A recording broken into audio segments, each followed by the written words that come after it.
اسلام آباد high court میں ججز کا تبادلہ قانونی قرار، 5 رکنی آئینی بینچ نے 3-2 کی اکثریت سے فیصلہ سنا دیا۔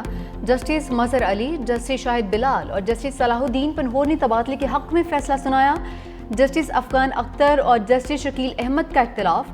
جسٹس مظہر علی نے مختصر فیصلہ سناتے ہوئے کہا کہ ججز کا تبادلہ غیر آئینی نہیں کہا جا سکتا۔ اسلام آباد ہائی کورٹ میں ججز کا تبادلہ آئین کے مطابق ہے۔ جسٹس سردار سرفراز ٹوکر کا تبادلہ نئی تقرری نہیں سمجھا جائے گا۔ آئینی بینچ نے اسلام آباد ہائی کورٹ کے 5 ججز کی سینئرٹی کے خلاف درخواستیں مسترد کر دیں۔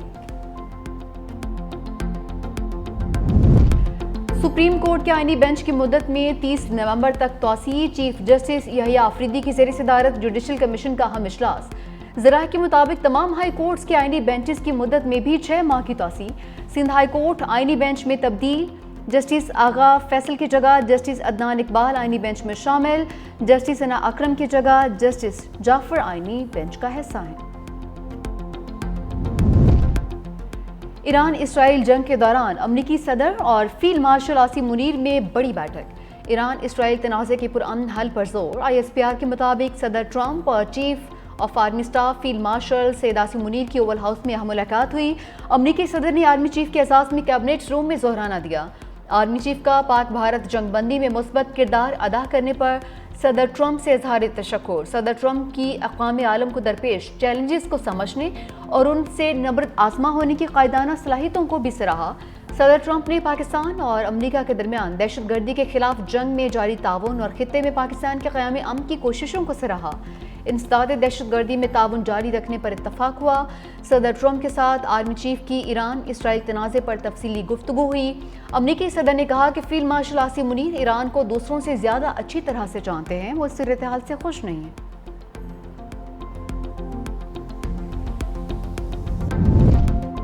فیلڈ مارشل سید عاصم منیر سے ملاقات کرنا میرے لیے اعزاز کی بات ہے، شکریہ کہ وہ مزید جنگ کی جانب نہیں گئے۔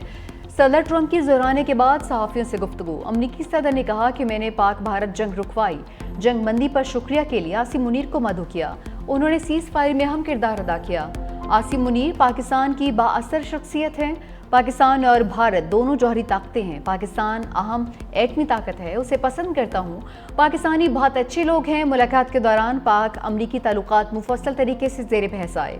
فیلڈ مارشل عاصم منیر نے صدر ٹرمپ کو حکومت پاکستان کی جانب سے دورہ پاکستان کی دعوت دی۔ امریکی صدر کے دورے کی تاریخ کا تعین باہمی مشاورت سے ہوگا۔ ایران کے آپریشن وعدہ صادق سوم کا 11واں مرحلہ پہلی بار سجیل میزائلوں کا استعمال، ایرانی میزائل اور ڈرون سے تل ابیب سمیت 6 مقامات کو کامیابی سے نشانہ بنایا گیا۔ ایرانی حملوں میں درجنوں اسرائیلی زخمی، ایران نے جنوبی اسرائیل کے شہر بیئر شیبا کو بھی نشانہ بنایا۔ خلون پر میزائل حملے میں بھی درجنوں افراد زخمی۔ ایران کا 5واں اسرائیلی F-35 لڑاکا طیارہ مار گرانے کا دعویٰ۔ ایرانی میڈیا کے مطابق دفاعی نظام نے تبریز پر پرواز کرنے والے اسرائیلی جنگی طیارے کو کامیابی سے نشانہ بنایا ہے۔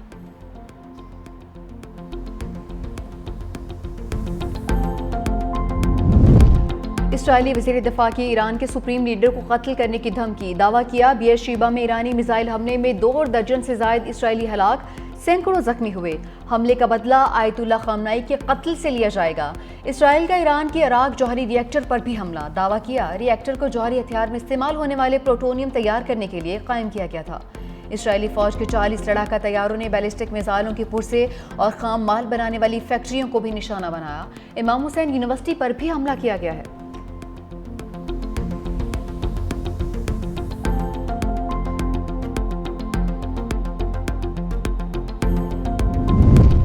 کانگو وائرس نے مزید 4 افراد کی جان لے لی۔ رواں برس ملک میں کانگو سے جاں بحق افراد کی تعداد 5 ہو گئی۔ پشاور میں وائرس میں مبتلا 3 افراد دم توڑ گئے، 2 کا تعلق کرک اور 1 کا شمالی وزیرستان سے تھا۔ کراچی میں بھی کانگو میں مبتلا شخص جان کی بازی ہار گیا۔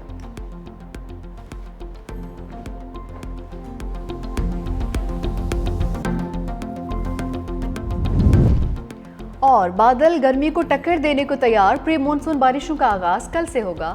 23 جون تک وقفے سے بادل برسیں گے۔ محکمہ موسمیات نے نوید سنا دی۔ اسلام آباد، راولپنڈی، مری، گلیات میں آندھی اور بارش کا امکان۔ لاہور سمیت پنجاب میں جھکڑ اور بارشوں کی پیشگوئی۔ 22 سے 24 جون تک سندھ کے بیشتر مقامات پر بھی آندھی اور بارش متوقع۔ محکمہ موسمیات نے متعلقہ اداروں کو الرٹ رہنے کی ہدایات جاری کر دی ہیں۔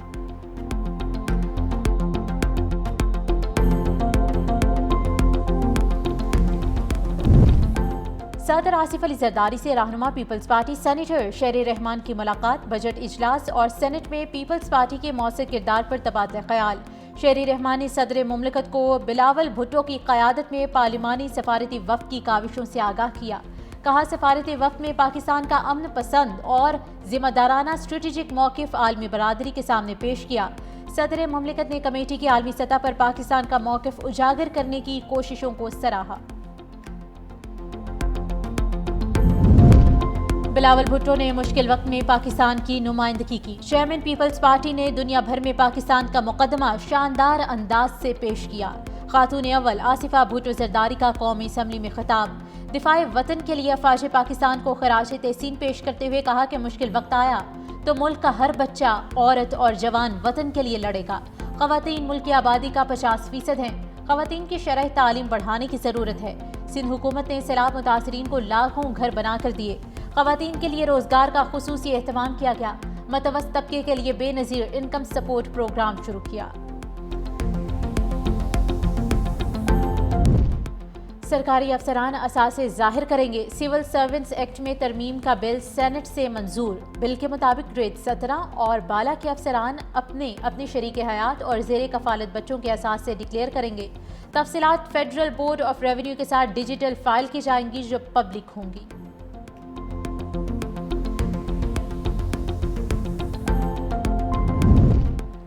اور کراچی میں المناک حادثہ، راشد منہاس روڈ پر مٹی سے لدا ڈمپر کار پر الٹ گیا۔ کار میں سوار بچی اور خاتون جام حق، ایک خاتون شدید زخمی، ڈرائیور محفوظ رہا۔ حادثے کے وقت ڈمپر ایک دوسرے کو اوورٹیک کرنے کی کوشش کر رہے تھے۔ ایک ڈمپر بے قابو ہو کر کار پر آ گرا۔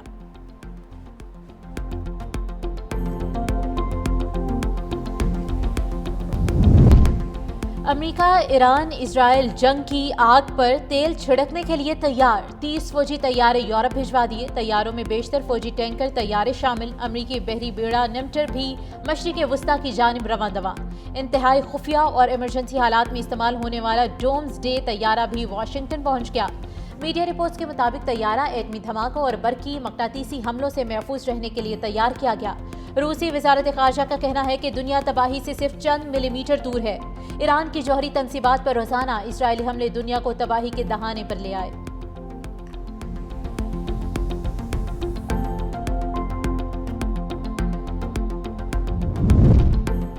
روس کی ایک بار پھر ایران اسرائیل جنگ میں ثالثی کی پیشکش۔ صدر پیوٹن نے کہا کہ ایران تنازع پر اسرائیل اور ڈونلڈ ٹرمپ سے رابطے میں ہوں۔